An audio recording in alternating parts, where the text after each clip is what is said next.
2,50,000 ఉద్యోగాలు భర్తీ చేసి అమరవీరుల ఆత్మత్యాగాలకు ఆత్మతర్పణకు ఈరోజు తెలంగాణ జాతి షెడ్యూల్ చేయాల్సిన రోజుంది.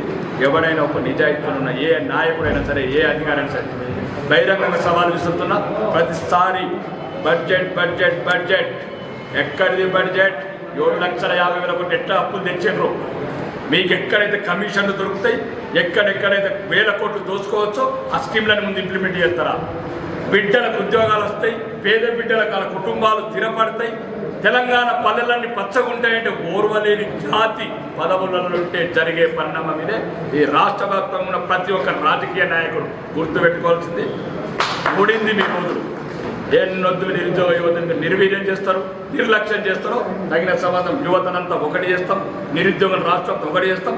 తెలంగాణ రాష్ట్రం అధికార పార్టీ మీద యుద్ధం ప్రకటిస్తాం. మా ఉద్యోగాలు మాకే, మా రాష్ట్ర అస్తిత్వం మాకే అని నిరూపించుకుంటాం. అందరి లోపల సోదరుడు చెప్పినట్టు తెలంగాణ అసెంబ్లీ సమావేశం లోపల అన్నిటికీ విద్యార్థుల డిమాండ్స్, నిరుద్యోగుల డిమాండ్స్ దాన్ని పూర్తి చేసి నిజంగాను రాష్ట్ర ముఖ్యమంత్రి నిరూపించుకో మిస్టర్ రేవంత్ రెడ్డి. పోలో భారత్. ఎప్పటికప్పుడు వార్తలను వీక్షించేందుకు Q9 న్యూస్ ని సబ్స్క్రైబ్ చేసుకోండి, లైక్ చేయండి, షేర్ చేయండి. విలువైన సమాచారాన్ని ముందుగా మీరే తెలుసుకునేందుకు బెల్ బటన్ ని క్లిక్ చేయండి.